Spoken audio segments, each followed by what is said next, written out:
Manakamano nyakura mgajwang kamura mara mitira ka tuluma kende marwa kie chenro mar chuno nagi TV ma endundo nagi kama kongo togoro kama no modonga nyane nya search polo ge piny obongo nyakalaga momi wakinde machalo koda kamandi kendo wachakwa rom kwa the twak mgajwang ma endundo nagi mwakelune kacha chakri chengwok tich nyaka cheng ticha beach kaka wono ge sanya kura mgajwang wankande kachel kod wendowa molimo wa nyakura mgajwang kendo wadogo mbaka wankande kachel kod molwora Seth Kanga kata mongeregi nyeng marolede ni adui nyang mano MC ma market milimani woni Kuromgejwang kendo en kacha bende county assembly chief whip ni Kuromgejwang mabeno wadhigo kode mbaka chutho te wechego motenore kachiel kod chama no ma ODM odhi nyisoni to gie sechegi chamo oseketo kenge maga ni Kuromgejwang maneno ni chamo ntikram kamotegno kendo jo chama bende ni kama kare ma wakelo ne ka okacha odicho mabende koro chama ma ODM dhitimo kacha rally maduong e county no ma Kisumu mekamora mara mitira ka tulma kena mano miarwaki eluwa Facebook pages magu mag Chuny Onagi TV, TikTok Chuny Onagi TV, kati subscribe YouTube channel mara ma Chuny Onagi TV. Tarika prario dwe mara beach gagana rio kod proko da uchel kama tai chenoni enan Steve James aka Nyakwa Nyaronyo 1 akatulma kena marwaki kawa chako chenoni eyono machalo koda kamane mweshimiwa osebudho irio nade. Ero kamano Steve James. Iwacho ni Nyakwa Nyaronyi 1. Tuto ni gaje. Tuonge. Ariyo maber kendo amoso jo onagi te. Nyang'eni gi riyo maber. Ikuonde mane gintie kendo gibedo godiochieng' maber. Ikuonde tijegi ng'ejo kanyanam gi joma tiyo matek. Kabisa. Ero kamano. Market milimani uriyo nade? Market milimani wodi ng'eni ni chuny CBD. Chuny CBD. CBD no nyaka milimani. Eno kwe kabisa kanyo security ni malo. Kanyo ma state house nitie. Tema regional police nitie, tema county police sub county. Kwe ta en kama jiteme wala kata kanyo weche mag maandamano gi nye nitie mag weche mag mafuta gi. To en headquarter ma region ma Nyanza ni. Nyo waneno ka kwe nitie. Kwe nitie. Nyo kwe bet kendo kata kawuono kwe pod nitie kendo dhi mbele. Kendo aduo akelo atimo puoch gi pak. Ni jo Kisumu. Ni kata maandamano nyo luonge to nyegi timore e yo maber manyonge gi manyo koko manyo bet kata chiel kendo nyo gitingo nying Kisumu malo medo ko negero kamano to sana jawala ma Nyamburko mantie region ma Nyanza ni ko chakore Homa Bay, Migori, Kisumu, Siaya nyaka Kisii nyaka Nyamira nyegi timo maber aduoko negero kamano. Ero kamano kwa chako manaka pelo wachako ga gi ngero ma kawuono joluo nogo ngero ka gibede tieng'o ne kiki wuoka magweno kognie. Isewinjo ngero no? Kiki wuo kama gweno ok kognie. Asewinjo ngero no. Asewinje. Inya yare nade? Ni kik iwuo kama gweno okognie. Okognie. Ng'eni kama gweno kognie en kama kininde. Kaka karo wawundre ni ma otwa kama daki. To nitie seche ma gweno koke, gweno chok so chiko odiochieng' sa chiko otieno bende gweno kok, sa 11 kendo gweno kok, kendo sa 4 bende gweno kok. Mano ngero nyisowa ni kama okidake okonigi wuoye, okonigi wache weche kata ng'ado rieko kata wacho wach moro maluwore gi weche makanyo. Kono nyisi kama gweno kik iwuo, kik iwach weche. Samoro nyalo wacho weche ma ok ni kare. Kama yani ionge gi ratiro mar wuoyo kama okidake. Mana paro ni kaka ananene. Chama ma ODM bende no kacho wacho ni kokija chama to wek wuoyo e gige chama. Ng'eni chama ka chama kaka ODM ng'eni sani ODM nigi higni 20. Koro wadhi 21. Wachako higa ma 21. Higa mokalo mane jakom onindo Septemba tarik 15 wi ok nyal wilo kecha ni gimotimore kwa neno. Higa mane onego beni wa celebrate higni 20 ma chama nyaka ne chama chakre. Chama ne nukelo devolution kene nukelo katiba manyien. Referendum. Tene mano ketho katiba marach abi. Koro chama to en nigi katiba kendo nigi chikegi ma kija chama maber to nigi ng'i chike mag chama, som katiba mar chama, som the party code of conduct, ting'e ni to chama onego bed nade kapok idonje chama no mibedo register. Koro kiwuoyo kaka jachama tiwuoyo kaluwore gi chike moketi mata chama, iwuoyo ewi win chike go. Ing'eyo ni gima kama kotimore kaka wane assembly kacha okwa represent ODM ka chama okelo wach moro assembly kacha to wan kaka jo ODM ene mikete mbele. Nitie gimoro kacha ni order paper. Koro ka speaker loso order paper to an House Business Committee to speaker bende oyier kanyo gi jo chama mukete kanyo ke chama ospo majority leader be kanyo wane House Business Committee. Koro ka chama okelo gimoro assembly kanyo te iluongo ni order of presidents ene motelo. Wacho ni ka en od ODM business ma chama okelo ni en mokwongo telo. Eka koro yalo koro kaluwore gi chik ma chama gi dwaro ma chama emi yiero mondo chama obedi.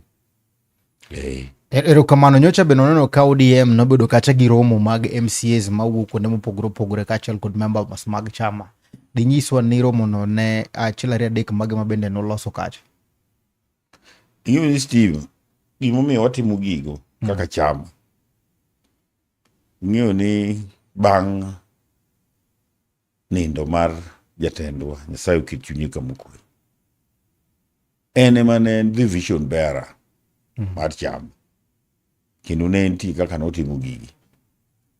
Tung'eyo ni ka jatendwa nonindo koro ne the party organs okalo manyo dhi nyaka Nairobi, Jamhuri Showground, makoro nyo waketo Dr. Oburu Odinga kaka the party leader.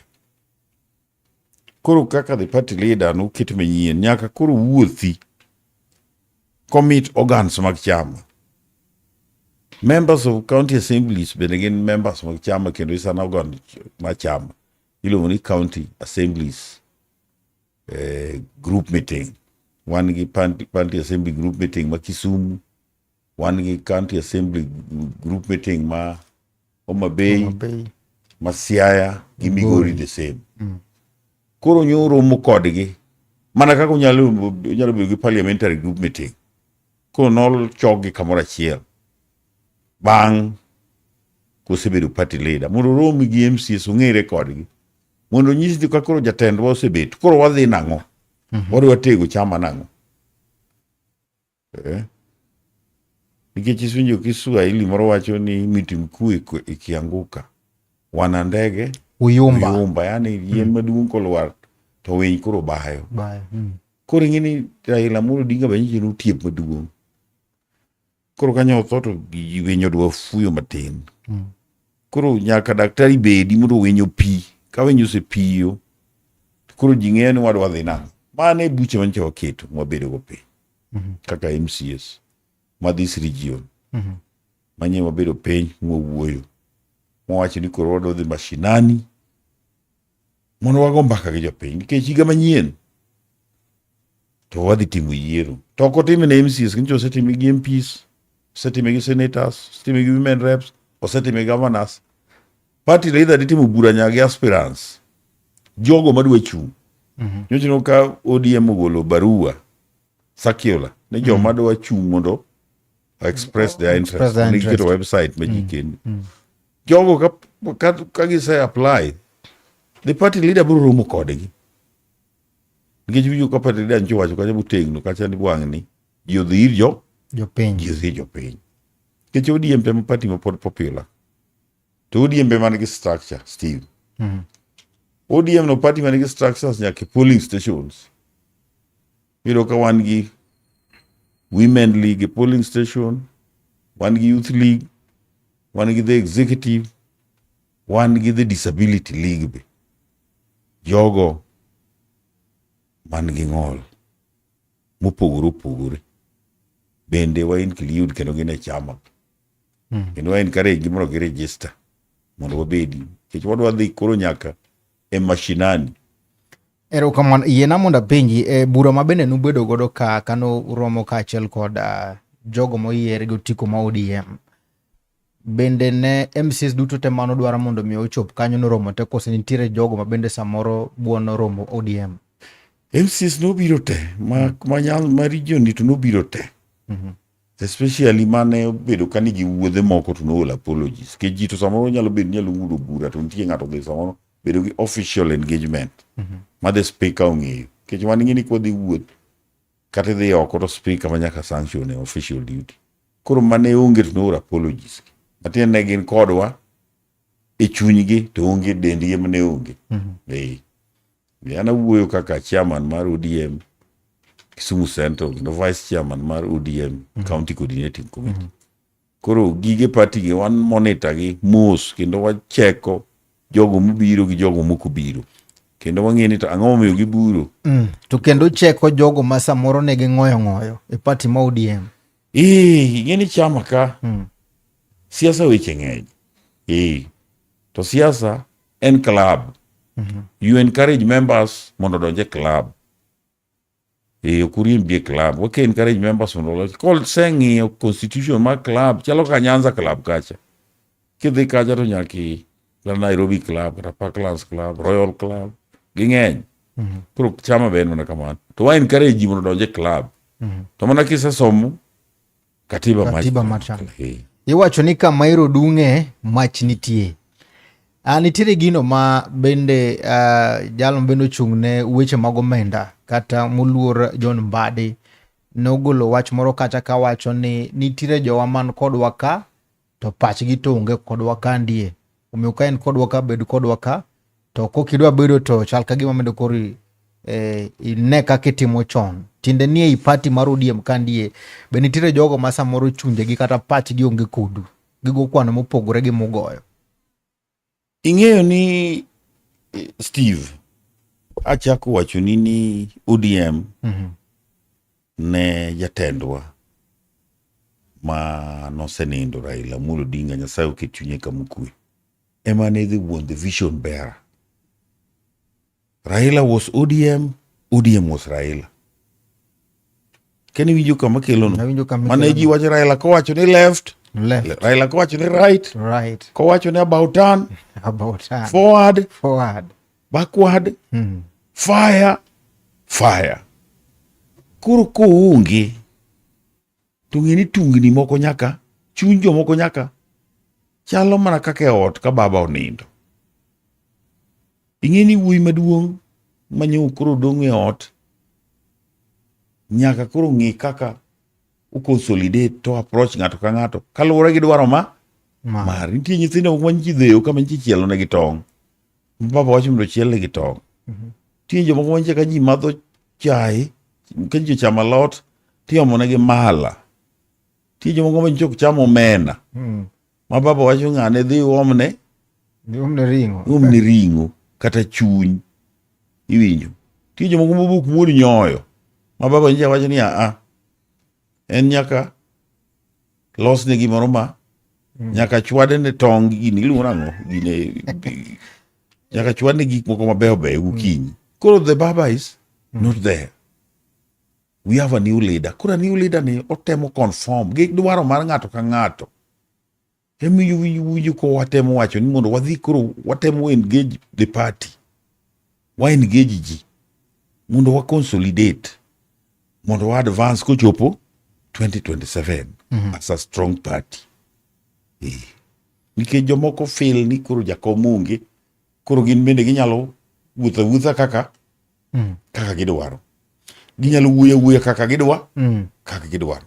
Consultation moro mane wawacho cha, koro samoro bedo maonge. Koro ng'eni ka wan e chama ka, wan be nyaka wachik itgi kuom japiny, nikech chama en ang'o? En japiny. Emiyo sani koro wadhi ir japiny e mashinani mondo wabed kodgi mbaka.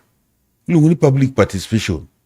Wang'eni to jo boda gin gineno nade chama noni? Youth, en ok wabedo gi youth convention. Youth to neno nade chama wani? The business community to neno nade chama wani? the business, the people, joma nigi ng'ol, man gi disabilities, iluongo ni PWDs, to neno na dala, to religious leaders. Emi wago buche mopogore opogore. Emi next week wadhi bedo gi buche mang'eny chakre kiny. Wachako romo gi jo boda boda, jo youth, the business community. Waduogo penye mashinani, polling station. Wadhi dhi nyaka polling station moro ka moro. Erokamano. Regions wage te kuonde ma stronghold nitie. Mondo wago kodgi mbaka mondo ginyiswa. Wanyisgi ni mae kaka koro wadwa dhi. This is the position of the party. The flag bearer ma the party makoro negotiate on behalf of ODM and Dr. Oburu Oginga. Kolore gi party leaders ariyo gi chairperson Gladys Nyasuna Wanga. Mwage joma koro waketo mbele kacha. Mondo wadhi jopiny to wago mbaka to wakoni mae. Mondo wami jopiny hope.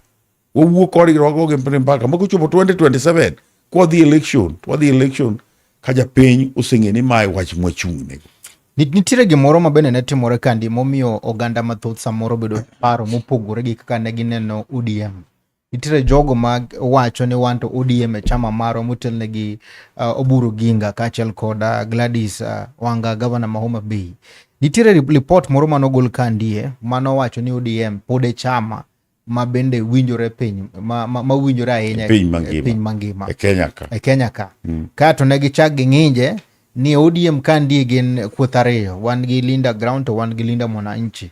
Linda Ground nen gi atamalo 24 to ka Linda Mwananchi ne gi wacho ni nen gi atamalo 74. Ing'eni I don't believe in poll opinions. Nikech opinion to ng'ato nyalo influence. Kata nyalo mana influence mara moro ka untu kinya publish. Ni sama ne gipenjo, anu gipenja. Anu gipenja. To bende Linda Wananchi miwacho go gin gik mane kanyo, gin gik magazete mandiko. ODM en party manigi structures. Manyisi ni ODM kano luongo ne special delegates conference. Noluonge molande muket gazette notice. Erokamano, kapok idhi kanyo, ipana ang'o mane nyalo kelo pogruok ni? Gimomiyo oganda nyalo wacho ni un gata malo 24 to jogi ni malo. Ang'o ma ipane nyalo kelo gima chalo koda kama? Ing'eyo poll opinion ma ok ang'eyo kanyal komento. Gima ng'ato ndika to chiwo to ndika ni. To ondiko Linda Wananchi. Linda Wananchi is not a political party. Political party en ODM. Manigi structures from the national level to the county level to the polling station. To Linda Wananchi miwacho ni to anto structures gi pukaneno. Kech macha gima jomoko ringo gi kor pap to giwuotho ne Linda Wananchi. But ODM king'iyo to nigi structures mochakore polling station. Olie mar motelne gi party leader Dr. Oburu Oginga. Makano uluongi special delegates kama miyo kidwa na dhi gini ok ang'eni tiyo ne jo Linda Wananchi. Nikech ODM kano luongo special delegates conference. Nonego beni ng'ata ma jahera mar ODM ma is official ODM kata ma nigi paro madwaro ong'e chik monego dhi gi bura kacha kane interest to show interest to lando to wacho ni an bende akawo papers adwaro liro kom mar kama. Chin ganda no ja ODM olaro yiero mar county. Dong nabiro kaka lando adwaro kom. Matini nitie kama ne apply. Jogo makoro ringo ni ODM no kito Dr. Oburu ne gibiro kacha. One of the leaders mar Wananchi en a senior counsel, Governor James Orengo, mung'e chik. Gina jomosebedo gi paro moro ma ogiyie ni telo mantie sani giyiego. Kintie jomoko manigi historical issues moka dwa donje ka sani. I don't want to talk about them nikech kan member gi buche gi pok kadhi. Wado wuoyi mane ODM mar Raila Amolo Odinga masani jatende Dr. Oburu Odinga. Emwa wuoyi emwa biro neka mondo wang'e kaka wanyalo strengthen chama mondo wadhi jopiny. Sani wadok piny mondo wadhi mashinani. Gima nyichi winjo ka wacho cha ni 2027 kuchup tibro mna yieri kaluwore kaka idhi jopiny kakien geji jopiny. Mheshimiwa, oganda moko wacho ni ODM, chama ma ODM sani osiro serikal mwengo kaka giwinjo ywak ma japiny. Chama nowacho ni wabed gang'o? A constructive engagement. Mano kelo the 6-point agenda. 10 point agenda. 10 point agenda cha mane kanye mwadoke. Emina sani wadoki jopiny. Ni to gigo mane 10 point agenda ka be gibedo implemented. Toko gibedo implemented. Niki 10 point agenda ne mane address weche machando jopiny go. Weche machando jopiny te. 10 point agenda kingi mos weche ma compensation of victims manunegi. Sana mano ne wach munuket mbele kanyo kabisa. Tok wanyal compensate victims gi ka uchumi mar Kenya okolosore motegno. Ok wanyal compensate victims gi kok wa support waziri mar finance machalo John Mbadi gi. Mondo ket pesa cha e financial year mwadhieni. Ke financial year cha nyo kuket pesa. Karanga nukete matin. But sani makorora ni sama kori loso makadirio budget ni. Giwacho ni giketo pesa di mondo dio compensate go victims ka e 6 point agenda. Mage dwaro gik mane chando jopiny. Nikech Kisumu ka nonegi ji mang'eny, ji notur, mwandu ji nokethi. Be wanyalo chopo 2027 general election ka mago osetim. Magi gik mwadok go jopiny. Magi gik mwadok go jopiny. Mondo wang'eni to ere weche mag cost of living taparo ni sujo ke wache elova. Wach ma fuel ne no waneno ka wuoye to wacha ne gimoro motegno wach ma fuel ne. Ingeni wach ma fuel to ato kaka wache dir en a global thing. Nyineno kugulo mana Trump modhi nyaka China moromo gi shipping cha. Nikech iyudo ka sani the world is drifting kata king'iyo geopolitics, politics ma piny ngima en between America, China gi Russia. To lweny moro nitie kamiluongo ni Port of Hormuz kama mafuta kale ni. Ogino ko affect mana Kenya kendo, affect the whole world. Onge president manyalo wacho ni mondo tax odhi malo. Magino ko bedo address mana ko internationally. Nikech ka dollars dhi malo, gine mafuta inyiew through dollar. Ka dollars dhi malo, kata mana ji to jino, government to government, pod gibro mana trade through dollar. Koro ka gino se dhi malo, to nyako dhi malo. Adwa ni ler ne japiny ma bende samoro winjo gini, samoro kake lere ok lere yono makare. Ka kweth mapingo serikal wacho ni mafuta ma iuso e piny majirani Tanzania gi Uganda iuso e bei mayot, to miuso Kenya ka tiuso e bei no mang'eny, to mafuta to kalo ka. Ne japiny ma bende koro winjo gini inyalo lero ne nade winj gino. Steve, idwa duok ka gik ma yini ok an expert weche mag mafuta. Neither am I working in the Ministry of Energy. Kata ok an dealer ma mafuta. Ai wilara kaka jatelo. Koro adwa nyisi ni ng'eni kata mana gino mana kaka iwache no. Nyiwinjo kata ka waziri nyo mar energy Sip no Opiyo Wandayi nyo bet gi jo matatu kata jo transport manyo gi wuoyo gigo manyo gi wacho nye gi dok mane weche manyocha wawacho ka majo kanyo call of strike. Gima nyalo timore manyalo konyo the solution en bunge. Nikech bunge ema loso chik, the National Assembly, Parliament, mutingo National Assembly gi the Senate. Gine ma the finance kama pesa mar Kenya chae, the finance bill chata finance act amendment gine ma ginyalo timo magi wach niya nikech koro cost of living kata lweny chodhi malo, wan kaka Kenya wagolo tax ma kama ewi mafuta mondo use e bei ma kama kata wago koko ka to bunge ok odhi mugolo tax cha oko to podonge kata mana minister pod ok nyal konyo. Emomiyo bunge ema nyaka dhi kata mana minister ma finance nyalo tero a proposal, a legislative proposal e bunge mondo ogol tax cha. Nikech koro lweny dhi kocha cha ginyalo duoko tax piny mondo mafuta beche odog e mojela nyala foto. Ka bunge pok otimo mano to lwetwa Jogi nodhi mana e romo hinyruok bang' ka ng'anyo nosetimore. Chal ni ker marwa man godo sani ni en winjo mana wach ka oganda odhi e ng'anyo. Ing'e ni ok atiyo sirikand President Ruto. Okan spokesperson mare, okan county commissioner, okan DC, okan regional commissioner, okati Ministry of Energy, okan government spokesperson. Koro kidwa keta na wuoyo lob sirikal mar William Samuel Ruto. They watch the weche mag Kisumu County government. That weche kwa ina jatelo ga. Yeni kore dwa na wuo on behalf of the government. Tanu katiye sirikand no. Mano ne mani luong jogi, luong ang'o. Tipenjo gi tang'o miyo kata county commission. Manyalo wuon bia. Kenya magere represent the government in this region.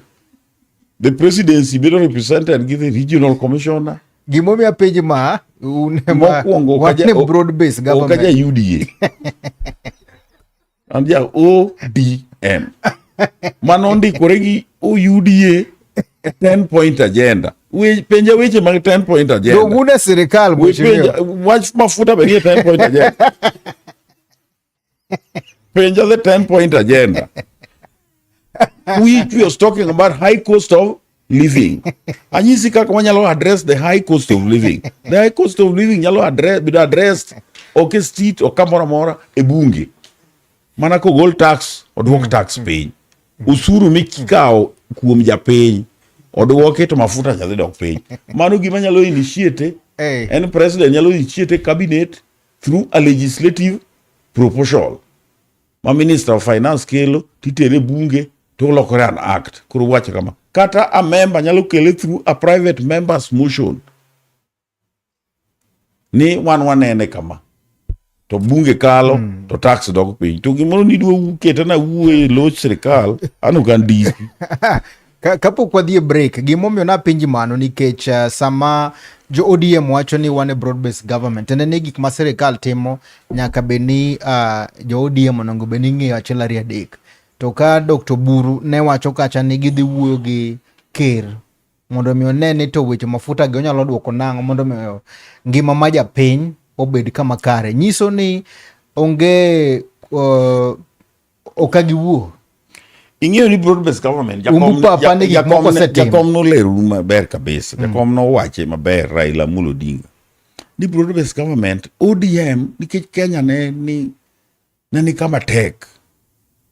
Ni extraordinary circumstances. ODM no kao experts. To sani Kenya ni kama nade mheshimiwa. John Mbadi. Expert Opiyo Wandayi. Expert Oparanya. Expert Ali Hassan Joho. A school Gatoni General. These experts tiji maduong' ne gidhi kacha mondo gikony ang'o fixing the Kenyan economy. E gima gitimo. Makata mana experts go. Nikech koro global geopolitics momiyo mafuta dhi mbalo ka. Ema koro miyo experts gi koro kendo chak bed piny. Kende onge experts gi be koro kata de onge experts gi. Bana Kisumu ka dongi nyomuoch ma gik moko nyo ketho. To nikech wamiyo gi experts. Koro poro wamiyo experts go time. Nitie long term problems, nitie short term problems. And wach mafuta ni ok en a local thing. Mangato dang wuondre ni wacho ni local thing. Ng'ama nyalo wacho ni local thing ten joma pingo Ruto madwa golo Ruto e sirikal. Kaka Chagwa gere. Maga Chagwa ndalo mane mafuta dhi malo cha beni winjo weche mano wacho. Wambe ndalo mane cost of living obiro. No wapingo Ruto. Winjo kuseche ka. Nyaka no wach mana weche ka. Wandayi nyaka ne wach mana weche ka bunge. Mbadi nyaka ne wach weche ka bunge. Nikech wani opposition. To sani. Now we are in government. Now Jowa are in government. Sani kase donje studio ni kaka microphone okethore. Dong nyaka be bedo fixed. Kuro joka kanie iye kacha cha. Experts kanie iye kacha. Problems manie iye kanyo go. Nyaka gi kony mondo bed solved. Ka problems go bedo solved. To wabro rethink, wabro dok, wabro wana the 10-point agenda ni. Nwa wache, to now we are approaching elections. Wadhi nango. To kwanyal chiyo today, to wachaka gupu. To nyo wasedonye. Jo wagobe nyaka wami time. Gin ODM members. Okwanyal wacho ni waka ODM members watere sirikal, to wan seche kendo chak wago sirikal ma jowa nitie. Gima jo piny dwaro en ni ODM, kata chama ma ODM ne en chama manong'e ni kedo ne ratich oganda. kendo ratich japiny.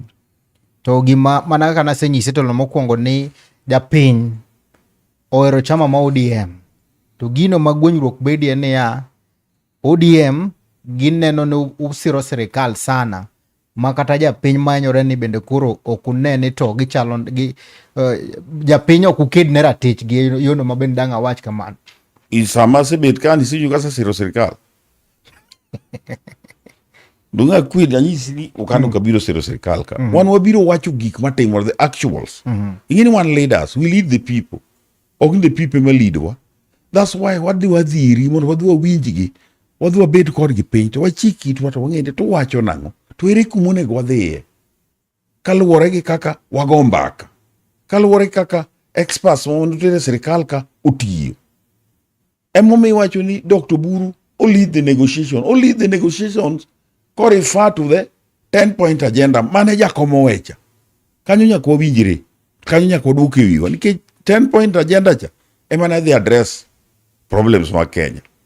To 10-point agenda ni pok wadress to poto mumus cha lwenyo wuoke. Mino ka America go bomb Tehran everywhere. And Iran is not Iran anymore. Kapok wadhi e break. Romo mane wan godo mane otimore Nyakach. Urudi ne yonge japiny dwa gombo ng'e ni to napse pinje ma lakini apinje ya. Ing'eni aja chama maduong' kabisa motegno. To diher mondo idhi e gige chama te. To nitie personal engagements. Wan gi family, wan gi relatives, wan gi liete. Ne an gi liel ma very close relative of mine died. So I had to attend. Wanyalo bedo ni wahero siasa ndio kendo wan jo siasa. But family pia, family be nitie. Ti samoro miwacho ni no. Awema, adhema. But ne an kod gi chunya kendo jo chama nong'e ni an kod gi chunya. To ne ko nyal mana poda pogruok ariyo. Dina pogore ariyo madhi e chama. To tich abich to ne an Nyakach kendo Ngeso ne mana onge Jumapil ne an e bura manotimore Royal Swiss manwaromo gi delegates. Kiny wan gi buche, Saturday wan gi buche. Wadwa bedo gi bura next week nyaka tarik 31. Wadwa romo gi stakeholders te. Including jo media wadhi luongou.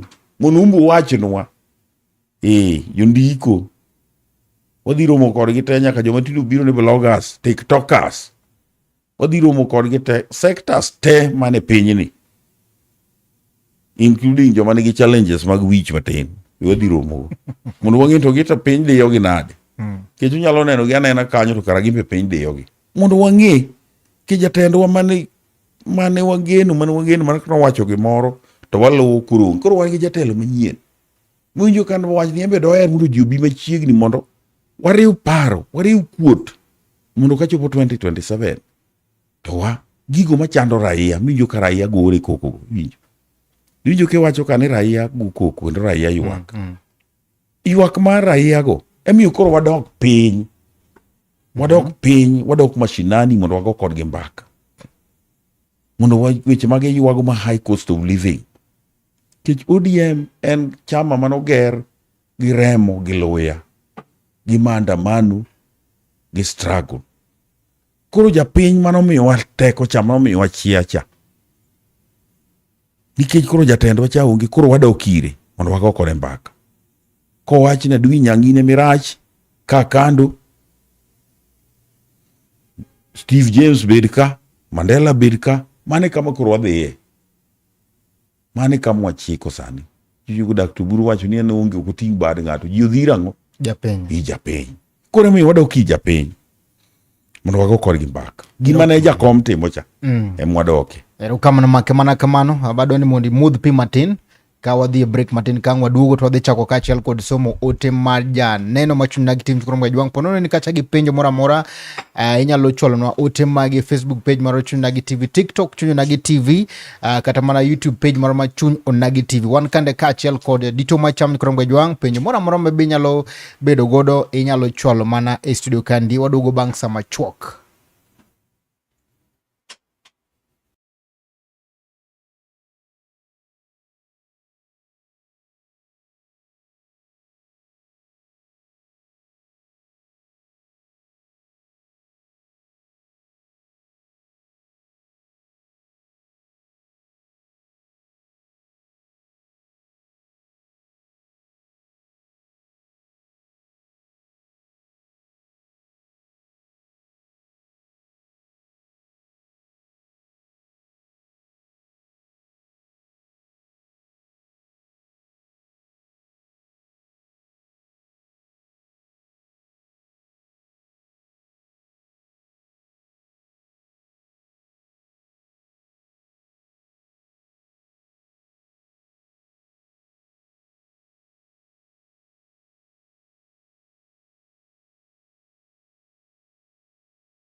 Mana kamano nyakuramga juang kamora mara mitira ka thulu makende maruwa ketelo no mara rio telo no mogik ma chenro madundo nagi mana e chuny onagi TV dundo jaluo wan kande kachel kod moluor Seth Kanga kata mana Duinyang ma en kacha MC ma market Milimani kendo en kacha jalar kom kata jachung e komno mar bunge ma Kisumu East. Mheshimiwa ne waneno kacha ka ilungu ni no aneno ka no chungi kacho officially ni ne kore mbunge ma Kisumu East kende dhi kawo gicha Nyaliodia ni ng'ata makoro dwaro basari obi mana iri ng'ama dwaro konyo chima iri nikech koro irito mana mondo ilandi gi makamu kendo noting'o badi ben dhadho moro nitie kanyo mano medi Makamu en a political animal. Makamu don kata ka obire ga makamu en ng'ama nyalo wacho anything political. And what I believe ni anto adi chung MP nachako wacho gino 2023 adi chung MP Kisumu East constituency nikech jalno man kanyo ngigi mosetimo malong' makonyo ngima japiny. Kidhi Kisumu East Steve inyalo ywak nikech youth motimo form 4 ni lich to gi ng'eny to onge gimoketnegi malong'o ma ginyalo kete lwetgi kata tich kata skills. Sani sirikal mar William Samoei Ruto ukelo affordable housing ka nyithi Kisumu East ok inya tero kanyo nikech nokomigi skills weche mag welding and fitting, masonry, carpentry and joinery, electrical installation, tiles and carpeting. Makata ka dhi kacha nyaromo gi moko gokinyi nyoro makoni moro man gi kata certificate in electrical installation kanyi no pichni nyamiromo go around 50. All of them nyayudo one mobedo trained in weche mag welding to pok otere NETA nikech akibed accredited gi NETA kinyalo tiyo kuonde. So out of 52 kijende nyayudo achiel kende gin jo 21, 23, 24, 25 matieni in the next 5 years again ka bwana no puro bete bete kanyo to Kisumu East dhi lokore Haiti nikech nyithindo motimo form 4 higa manyien motimo form 4 nikech skunde ma Kisumu East te gin sub county schools matieni ka nyithindo timo penj to 97% margi ok dhi university, 3% ema dhi university, 97% gidhi kanye koko los negi middle level colleges monego gidhiye. So kora nyisi ni Kisumu East negi problem ma serious in terms of education. Steve James kunyawa ni bedo MP 27 years to kata school achiel okinya elevate to county school, county kata extra county mundo luonge iwacho ni things are normal. Nan ka gi chairman mochung ne CDF Kisumu East iluongo ni Migosi George Onder to nowacho ni Kisumu East ne osepuonjo nyithindo mang'eny kendo tero gi kuonde tiegruok setimo welding moko bende setere driving. Ok adwa wuoyo kuom ng'ama onge ka, adwa ni kiluongo Onder no to iluonge to wabet kode ka. Ng'ama onge ok ahero ga wuoyo kuomi kech mano to koro wan unfair. Nowacho ni the right to fair hearing is a fundamental human right. Dwaro ni ka ng'ato kiwewi to bedo emi ananyisi the status mar education is ok awuoyo kuom ng'ato, awuoyo kuom the status of education. Education is also equalizer. Education mean kam kirwako time kok wanya wuoyo about education to weri infrastructure to koro weri go Kisumu East ni city to kara Lamu onge nderni chalo puodho monego pidhe gik moko. President nyocha nitie kara ka ok ipamne kata president moko ne pamne ga Moi nyayo to Moi wacho ni yo ndara na mwaga la to mare ni Kisungu kia Kiswahili kia, dholuo bisedo kanyo higni abi, higni 20 pod ikia anything. Be inyalo ng'e status mar kanyo bok idake, mwandu ni mora mora be onge kanyo. Kata taye ne manindo Kisumu taya ina mitweyo. Kata puoche moro kata gwende moro. Koro ok onge gimo badhe kanyo kata chiel. Kata kanyo investment moro. Onge investment. Kata kanyo kethore. Kata gire kethore. Kanyo kulungi dalawa. Ingin Raila Amolo Odinga ne wenu Kisumu dalawa, Kisumu dalawa. Nikech ne en gang'o. Mwandu gi ne Kisumu ka, chunye ni Kisumu ka, odak Kisumu ka, Thursday kochopo to biro Kisumu ka. Ma en mbunge makata higni te mosebet kanyo. Kata gimose. Kata gire mo. Yani kata mbomogo constituency ja today. To gire mo kethre kanyo kata chielo. En obiro to joma yudo kanyo ng'e mochako dago kun ng'eni an manchane impika. Look at that situation. Koro oko badhe. Weza kacho kethore. Pare ni one city. Kisumu East constituency is fully within the city. It's within the jurisdiction of the city. Within the 14 wards of the city. Mheshimiwa, kaka achiel kuom jotelo mantiere county assembly, to mano be ward miae. To ntiere MCs moko ma bende wuok Kisumu East. Bendu sego mbaka maneno ni to dongruok ma Kisumu East chalo nade? Gi lemo ma bende un godo e county assembly. In the county government osetemo. The county government osetemo kabisa. Tigini pes the county government tin. Ingeni 85% mar the national revenue dong Nairobi. 85%. 15%. Steve, ipogore 47 counties. 15%. Almost 60% mare. The recurrent expenditure. Recurrent in which machalo salary. Korka dong around 40%. 40% immediate temo development. If in the 35 wards. MU county government temo mananderi mokoma. Milone earth roads. Kimio award like Kajulu ward, for example, 20 million MME award. 20 million ni mheshimiwa makanyodwa allocate appropriate towards ECD. 20 million ni ndara.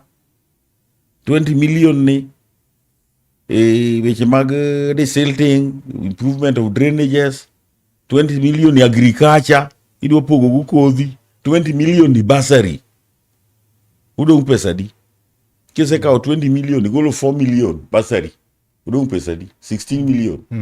16 million nyalo idwa wacho idwa nego go MCA makolwa central na ng'omiyo ndara ugi 16 million only. MCS to tiyo mjumbe mukti.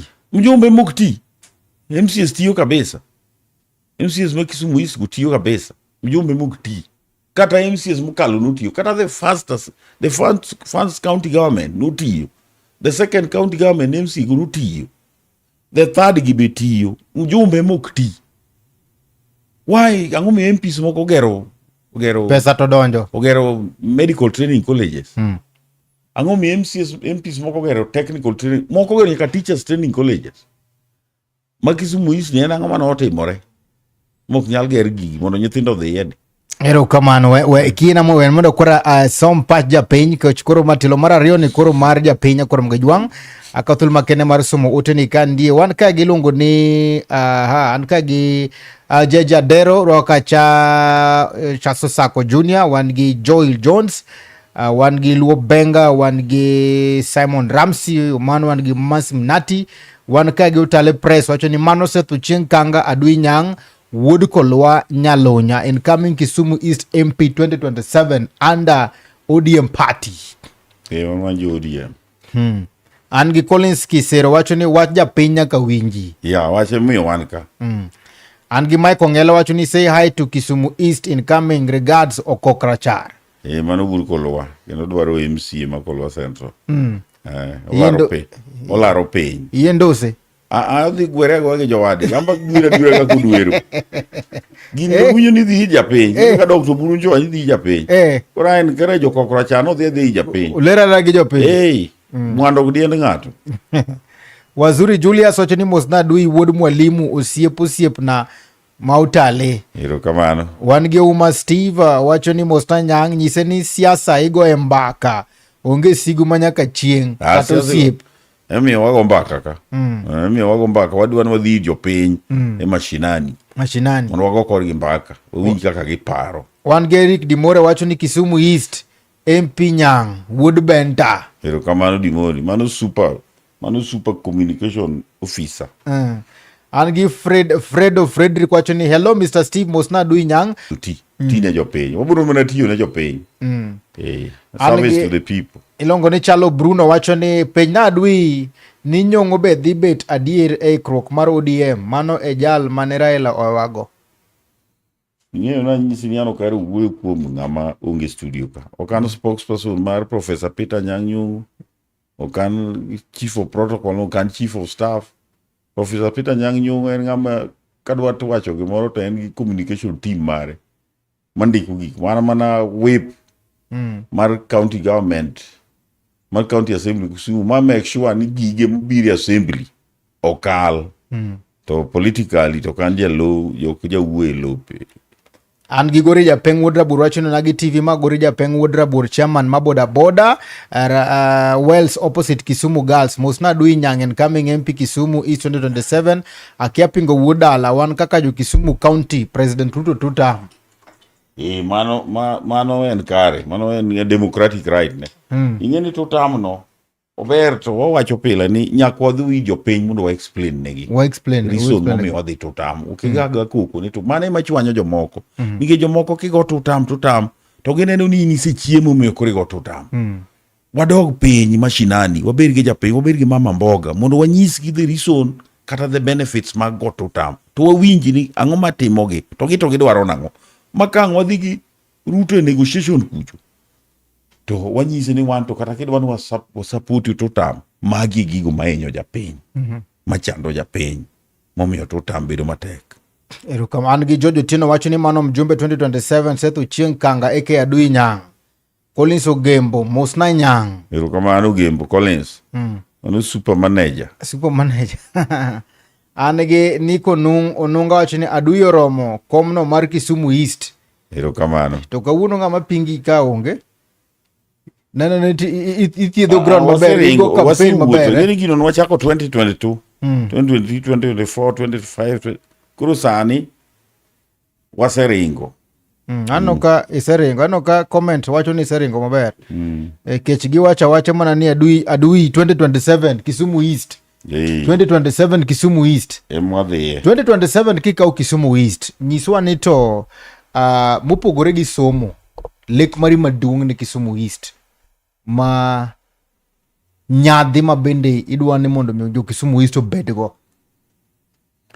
Nyadhi mondo ni Kisumu East, mondo ni Kisumu East wakete kaka constituencies moko. Nikech gima nyisi ni nyadhi ma Kisumu East ano bedo wen mana wach ma somo no. School e gimoro amora. School. Kok waketo school malo. To nyithindo ma biro tok magi ke nitie moko mose to makadolo dhi bedo matek. Chalo yien moma kayabacha. Kiwe modongo moridore, koro kinyal dole yango. Sing'eny. Either chuno ni bete uriwe odongo kako dongo no. Mani gima timo Kisumu East. Koro aneno na ket mikakati ma wanyalo empower nyithindo moko dhi university. Mang'eny gi skills. A big number. Steve James anyisi ni unemployment ma Kisumu East omiyo Mollem Bus Park kidhi today en chalo Mogadishu. Chalo kamane piny ogore ma ji oringo te. En kama bedo vandalized nikech unemployment. Ng'ama omiyo Mollem Bus Park obedo vandalized en MP matiyo kanyo. Miluongo ni Shakel Shabir. Dino los na nyithindo kamikakati makunde magidhiye. Dikoro mine uso kanye timo ohala Mollem Bus Park. Dikoro mtokni chung Mollem Bus Park.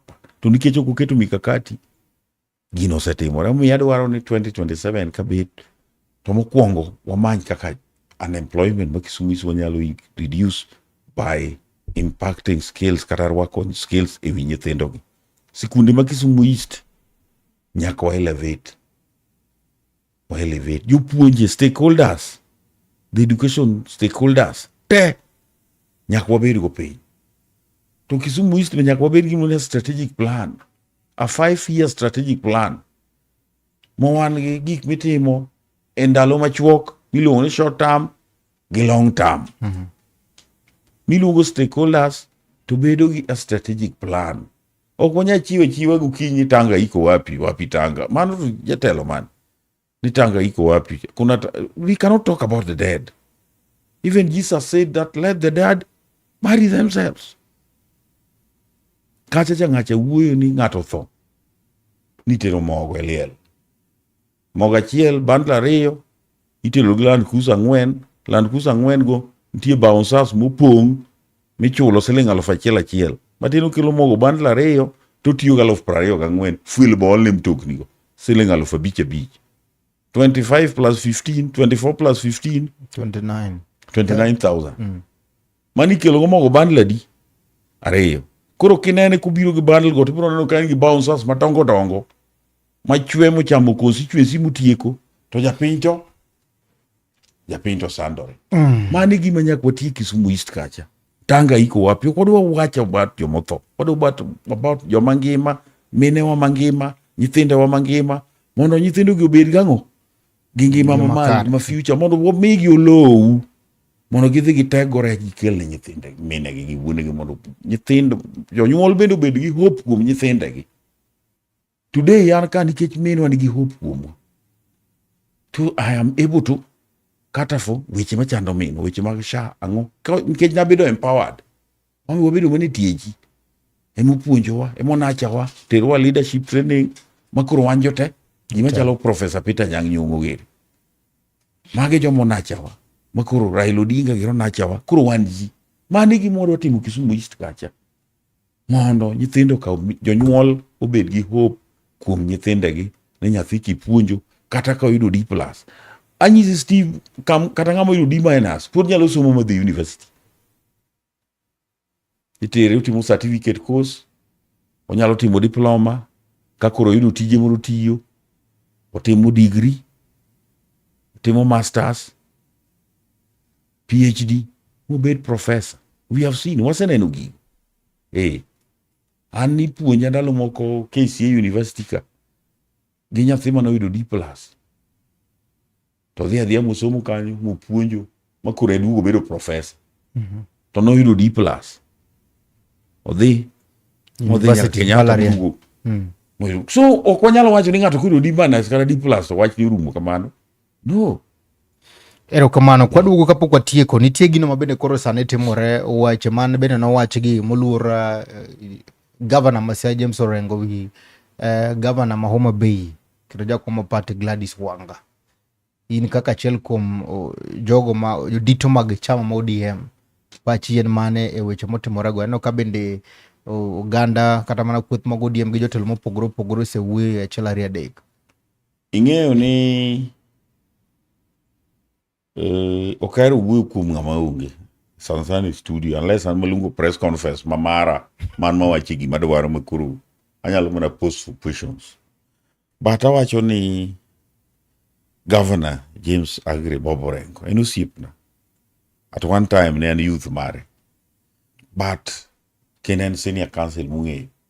Katiba mane okalo 2027 omiyo mine teko mang'eny, kendo Raila Amolo Odinga ne wacho ni mine nyaka wami teko mang'eny.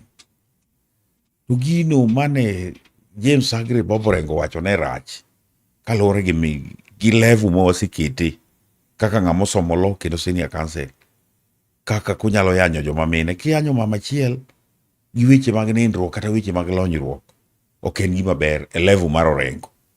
Emiya feel no Orengo nodok piny kabisa. Kata an aparo ni ok adhi skul level mare to kanyalo wacho gima kamano e microphone ka chung' ni wigi weche mag nindruok. Ok apar kanyalo wacho gima kamano. Ok apar nanyalo wacho weche mag nindruok. Kata kapo ni wapogore kodi e paro mar siasa manade, to ok apar nanyalo weche mag demeaning kata chayo chwech mar mine. Omiyo James Orengo nowacho marach and kaka an en onego apologize ne the women folk. Nikech kodwa bedo president, wacho kodwa bedo president. Odwa bedo wacho tien kia de facto part. Inyalo lead ji ka in miyanyo joma mine. Aneno ni gima no James Agri Orengo wacho ne en gima rach. En gima onge ng'ama nyalo yiego kata matin manyalo puoyo ni gino ber. Kano wache to wache yo marach. Kata kipogore gi ng'ate paro mar siasa to gino ok onego wach. Especially ng'ato maduong' kaka Orengo ma ji neno machalo role model. Ma nyithindo tinde neno gine simu social media tinde nyaka nyithindo neno. Tinde ma sikul. Kidhi tido ko stream live TV sama ji onge. Kosto gin gi iPads, gin gi smartphones. Ini jatelo mani nyiso kuni umane kuma ji onego dhi. James Orengo nowacho marach. En osiepna to nowacho gima rach. Kata an sani apogora kode paro kisiasa. To kanyal dhi Siaya nachako yanyo Orengo. Koso ken level na politically. It's not my level politically. Kata kapuro paro. To kata kakwere to niga kwere constructively. Maneno rening di nyangu wuyo to wacho weche moriere kokwedo go weche mag James Agri Orengo. Ingini siasa ka bintie peers. Intie ngami nyalo wuni piani. Unyalo wuyo kode, unyalo engage kode, unyalo argue kode, unyalo. Orengo sa senior counsel. Makata kodhi court kuchungu malo taene mimiye priority. Nikech sa senior counsel. Some even young lawyers are looking up to him. Ng'iyo ni mondo chieng' moro bed kaka gin. Koro an taneno kaka jachung' mama ket Milimani Ward, kaka legislator, kaka jalos chik, county government, county assembly wa Kisumu. Aneno ni James Agri Orengo ji osewacho. Nitie barua moro madhi mbele kan ni chal ka gima omaye arita kwe kata skeche mabende rite. Mano emadikel gino matimore kamano. Ing'e Steve James sasa sigimoro ka. To kana ikipiru gi. Mana apenja terapia mi kes spokesperson mar gine mar interior kata mar police. Ano kan spokesperson mar police kata mar interior. Awe watie ki. Gina ni gochne gine inspector general. Tipo moro mabende nutimo romo mar ODM. Rolls Swiss Malokacha kabine nowacho kaka unyalo tego chama. Weche moko mowacho ni bade koro wadwa mondo wawuog oko mondo mekoro warit ODM. Ng'ata madwa kelo achiel ariyo adek koro wane kaka watime. Kinyiso wanito mikakati mabende koro keto marito chama chalo nade. Nikech wachore bende nitie jogo mabende samoro ok nie chama to kelo weche mabende koro kiko it. To samoro thuolo moweno emabe samoro koro nyalo miyo japiny bende koro lal. To koro ubiro mondo mekoro lind mwananchi. Gima nwanyisi ni Steve James nyocha waromo gi delegates ma this region, the 4 regions ma Nyanza ka, the former Nyanza province. Ane jo Kisii gi jo Kuria mane onge, gi jo Gini, gi jo Nyamira. Nwaromo kendo counties nitie counties 4. County ka county ne nigi mikakati gi magidhi timo. Kech wado bedo gi rally maduong' Kisumu ka. Wan kaka Kisumu County awuoye lo ODM Kisumu County kaka jalop jakom. Wan gi buche mwasebedo kata sani mabiro kane an gi bura gi leaders moko. Kiny wan kaka jo ODM waromo gi jo boda te ma Kisumu ka mondo wawinj pachgi. Ngeso waromo gi youths representatives te wagogo mbaka nyaka Bugile wananchi. E juma manyien no wadwaro mo gi jo ohala jogo te modak gi ng'ol mane gi ng'ol mopogore iluongo ni persons with disabilities. Wadwaro mo kodgi. Wadwaro mo gi religious leaders. Wadwaro mo gi segment nyaka nanyisi nyaka jo media segments te. Wadwaro mo gi jopuonje professionals te segment mopogore kaka ODM mondo wayud weche mwadhi wacho tarik 31 to kendo wa mobilize mondo wadhi wago mbaka kaka oganda kaka joka Nyanam a way forward kaka mar ODM to wan kaka oganda ma joluo mane nie tie Raila Amolo Odinga makoro sani otelnwa gi Dr. Odinga to wadok nyaka polling stations mano mwabro wuogo gigo mwakalo country 31 mabro form the basis of our campaign mwadhigo e mashinani man kaka Dunyang kawuok na dhi campaign ka Julu to aja ODM kata ng'ama dwaro kom mondo ODM omiya otiko nikech jomoko be dwaro otiko mar ODM kata Kisumu East kanyo gin bende wa encourage wadhiro monyagi aspirants mind you the party leader dhiro monyagi aspirants jogo modwa chung e kombe mopogore opogore e nyandho mopogore opogore mondo winj pachgi to gin to gidwar chungi kama jocho waketo mondo ji express interest wadwa ng'eyo to gin to gineno ni de wadhi nang'o to ere kuonde ma to wadok mane 10 point agenda cha emiyo buche go waluwo nyaka experts wawaka kata makinyno waziri John Mbadi Dibiri ma Saturday pe Wandai Bubiri mondo gimbe ka gidhi cabinet kucho to giwach nang'o magi e gigo ma johera mag ODM manu kelo wa sirikal ka wacho ka koro chopo 2027 to wachopo wawinjore to wadhi gi jopiny to en nang'o ok wadhi adhiya koko ni goni ji koko ni to onge gimibiro nego japiny why to tam niwinjo kisani siasa dhano riekore ng'eni nyithindo mano somo e under regime mar Kibaki ng'eni sani gin joma dongo koro kinyal biro ne gabira the world is a global village gineno gik matimore Uganda gineno gik matimore Tanzania gineno gik matimore Singapore gineno gik matimore gineno gik matimore pinje mane gi ochumi matindo mohingo Kenya to gineno ka gigo timore kuondego koro nyaka wa explain negi iwinjo to sirikande ni bende nitie gigo mosekonyo wa nyaka nyojo wadonje Brobis ne Jaramogi Oginga Odinga ka referral hospital sani okawe miya national government pesa manyicho wakallocate kanyo ero sani koro wadhi watimo financial year ni kaka Kisumu County koro wakawo pesa na wadwoke ang'o development expenditure kata recurrent expenditure sama koro watimo budget matieni budget mar Kisumu on development the increase nikech Jaramogi Oginga Odinga manyicho wamiyo almost 800 million koro kwater including donor funding mancha dhikuru kata donor funding mancha dhikuru koro waburu tere migepe moko the national government president nyocha kubiro ko wacho ni emikadirio mabiro budget mabiro ni county referral hospital kacha omiyo almost 480 million to mago kwanyal gogo mago nyaka wadhi japiny mwapimnegi ni gimomiyo waneno ni jowa gi obede sirikal mar broad based ni en ma gima nyaka convince gi gimomiyo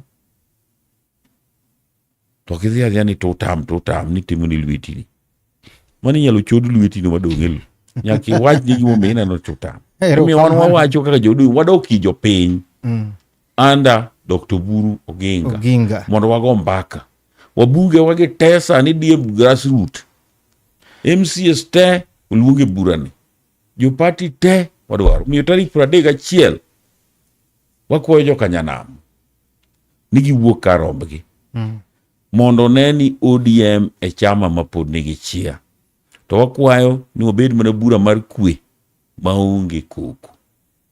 Erokamano wasom comments ariyo gi kato wa tika chenro nyakoro mga juang nikech sawan ka gi ilongo ni Collins Ogembo wacho ni well said tutam ipingo piny because grassroots leaders are left out to gin ema gin machiegni gi jopiny. Nyang is very articulate. Eldius Ramsi wacho ni chairman asega obada ka neni chakre chairman asega bedo ka neni chakre inyalo kelo changes mang'eny Kisumu East wa ni mostly korka education. Erokamano. Piny nigi geno. Education ne machando gi Kisumu East kanyo. En gima chando jogo ma mine ok ninde. Mama ne gimi kelo ne Kisumu East. Mane gima chando gi somo maloko gimoro amora. Somo maloso kata atomic bomb. gik miorwogo ka, somo miyo meli karingo, somo miyo ndege ringe kore, somo kata studio sani ji neno wa mtandao, somo timo maloko piny.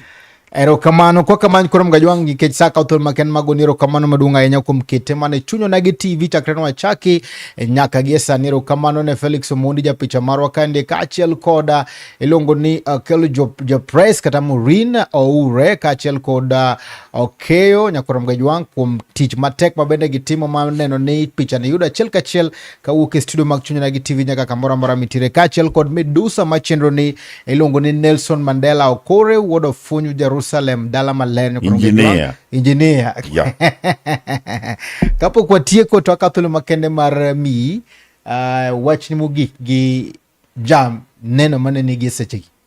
Erokamano, an aduoko ne jokanyanam erokamano maduong', to wakwayogi ni buche mwadhiye mag mashinani gi mag grassroots gi gibiye mondo wago mbaka mondo wawinj parogi. Iluongo ni public participation. Wadhi wadok jopiny mondo wachik itwa, to japiny to wacho ang'o, to wan to wanene nang'o, to ere kuma wadwa dhiye, waa kanye, to wan kanye, to wadwa dhi kanye. Mano e gima wan go, mano e gima Dr. Oburu chunge, nikech wang'eyo ni chama wani ne mar Raila Amolo Odinga awi marach koro onge. Dr. Oburu mantie, wang'e kamwae, kama wantie wang'e, kama wadwa dhiye, jopiny mabiro nyisowa kuma wadwa dhiye. Kaluwore gi kaka wago kodgi mbaka mwapimo negi gigo momiyo wadwaro ni kaka wadhino. Mane demokrasia mane Raila Amolo Odinga okelo tema pur manyonorega. Omiyo wakwajo kanyanam te ni mondo gibi. Wabiro romo nyaka Council of Elders. Mane wach. Otherwise aduoko ne jokanyanam erokamano, aduoko ne Onagi TV gi jok mantie ka osiepna, jogo mantie kata neno kutiyo maber. Medu luongo jokanyanam kae.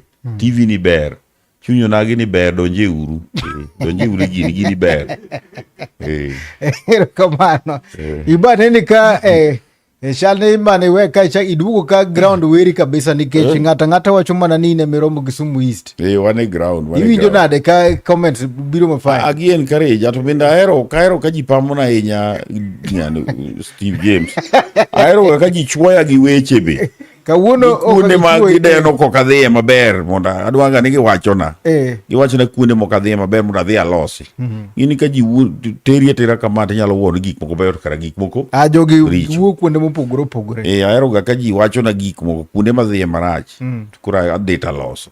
Aneno ka ine magine ni kaka koro taya. Erokamano. Madhiri en Kisumu East. Kwa kamano nyikore mga jwanga ka thuolo makende magoni erokamano maduong' ahinya kuom kete mana e chuny Onagi TV. Medluo wa chuny Onagi TV Facebook page, chuny Onagi TV TikTok, kaiti subscribe bende channel marwa ma YouTube ma chuny Onagi TV. Kangero mane wan godo kawuono ni kiki wuo kama gweno okogne. Erokamano mheshimiwa kuom yudo thuolo mari makende. Erokamano maduong' ahinya.